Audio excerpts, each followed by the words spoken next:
નમસ્કાર ખેડૂત ભાઈઓ, આજે હું આવ્યો છું જુનાગઢ જિલ્લાની આ કેળ છે. ખેડૂત છે તેજલભાઈ. માર્ટબાયોના ટીસ્યુ લીધેલા હતા અને બીજા વર્ષનું આ લાંબ પાક છે. જોઈ લો, આનું નિંગલ એક સરખું, કેળા બધા જોરદાર લંબાઈવાળા કેળા છે બધા.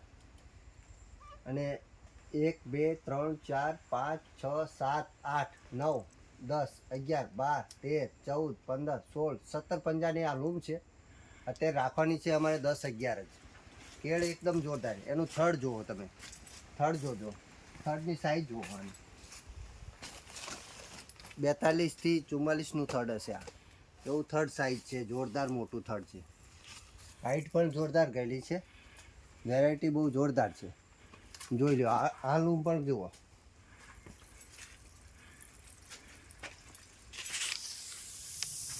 એકદમ જોરદાર છે. સરસ કેળ છે. માલપાયોના ટીસ્યુ છે. વાવેતર કરવા જેવું છે.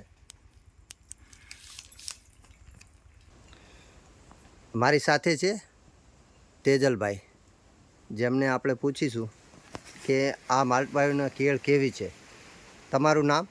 મારું નામ તેજલભાઈ કાંતિભાઈ ચાપડિયા. ગામ? ગામ વંથલી. જમીન મારી આવેલી છે સાતલપુર.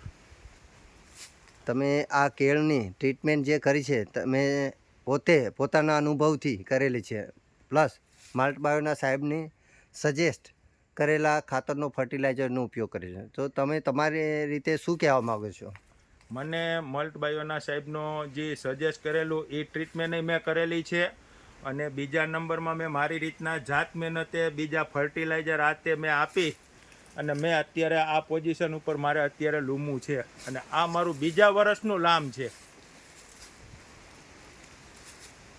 હવે તેજલભાઈ કહે છે બીજા વર્ષનું લામ છે. પહેલા વર્ષથી પણ ચડે એવું આ લામ છે. અમને પણ પહેલા વર્ષની પણ કેળ હતી. પહેલા વર્ષની મારે હતી, એના કરતાં અત્યારે વધીને આ બીજા વર્ષની લામ છે.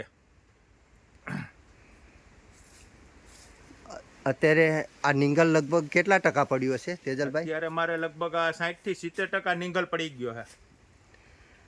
આમાં ફર્ટિલાઇઝરનો રોલ તમે જાતે જ કરેલો છે? હા, મેં જાતે જ કરેલો છે. તો વધારે તમે રેશિયો તમે ફોસ્ફરસ, પોટાશ અને નાઇટ્રોજનનો કમ્પ્લીટ જાળવેલો છે? હા, એ કમ્પ્લીટ એના સમય પ્રમાણે જે કાંઈ આવતું હતું એ મેં ટાઈમ બધું આપેલું છે.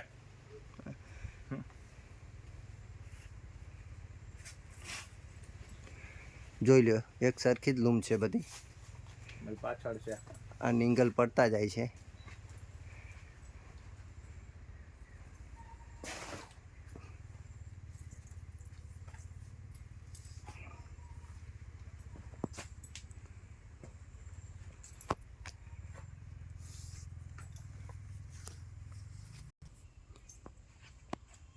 જોઈ લો, આ નિંગલ નવું પડેલું છે લાંબ પાકનું. પંજા છૂટા, 2 પંજા વચ્ચે ગેપ પણ જોરદાર. પહેલા પંજામાં 24 થી 28 કેળા આવેલા છે.